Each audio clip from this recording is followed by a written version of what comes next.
Hi everybody, hope you're all doing well. It's Tech Thursday and today we're going to be focusing on costume design. So, very quickly, what is our working definition for costume design today?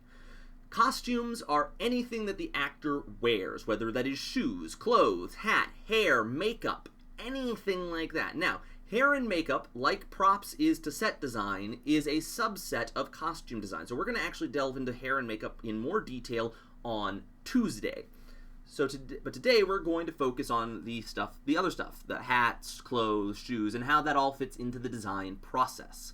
Now, in the design process, we start off with that research and concept. Like the set designer, the costume designer is going to be looking for photographs, things that represent what was there. Photographs of, if you're doing something that's particularly old, photographs of stuff in museums, or if it's something that was past the invention of photography, photographs in everyday life.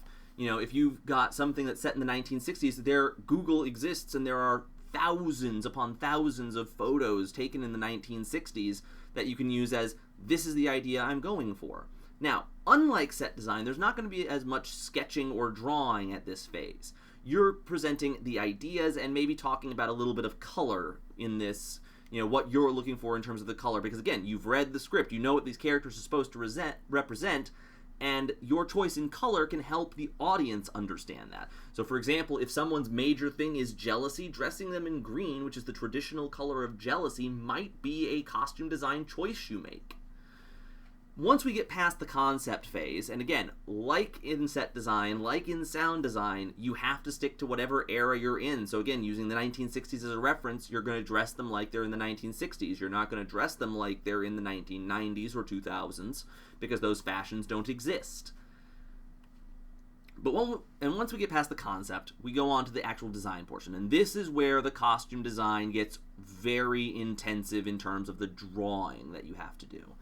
So you are going to have to draw a figure for every character in a play that has a different costume. So if you've got 5 people who are all playing guards, you can do one guard drawing and say, this is what all 5 guards are going to look like. That's fine. But let's say you have 10 unique characters that have to all be drawn individually. You have to draw them out. And if they have multiple costumes, you're going to have to show that progression as well. You can't just leave them with the one and then say, oh yeah, and then they'll have another costume later, but we'll figure that out. No, the director will want to see that. So here's the question. What happens if you want to be a costume designer, but you can't really draw, like me? Well, here's a couple of things. One, the more you do it, the more you practice, the better you'll get at drawing. So if you want to become a costume designer and you want to get better at drawing, start practicing now.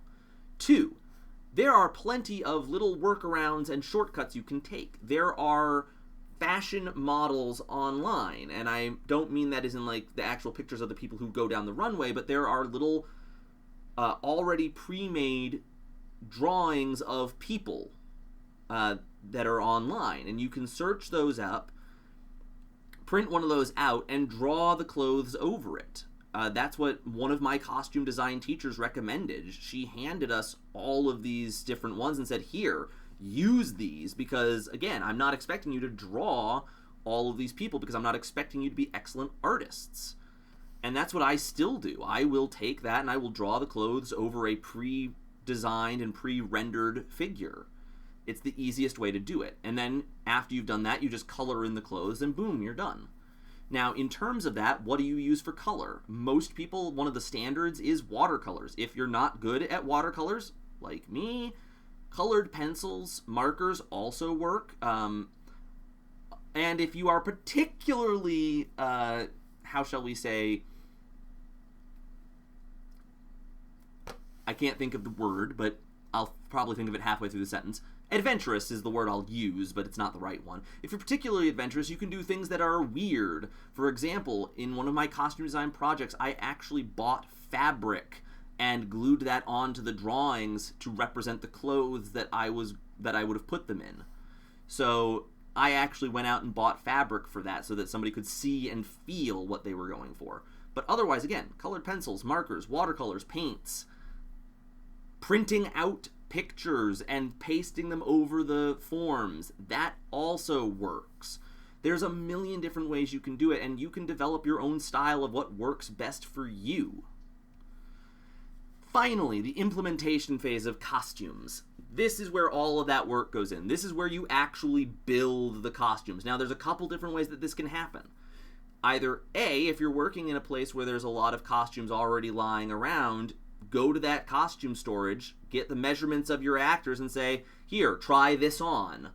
And, if it fits, great, we can use that. If you have to build something, then you're going to have to go out and find the pattern for it. And most fabric stores will have these things that are called patterns, and you put them out onto the fabric, cut it out, and then you actually sew everything together. You may have to make alterations to things and change how it looks. Sometimes you get very lucky and actors happen to already own exactly what you need. I can't tell you how many times I've walked in and said, oh yeah, no, I have that 3-piece suit at home, I'll bring it in. Because that's what has been needed. And that's kind of costume design in a nutshell. It is a lot of work, as is all of the design areas. There is so much work that goes into them, which is why I wanted to really show this to you all, because it's true, it's necessary to understand what you need to do. Anyway, tomorrow is Friday. We'll be back with some Hamlet. Bye!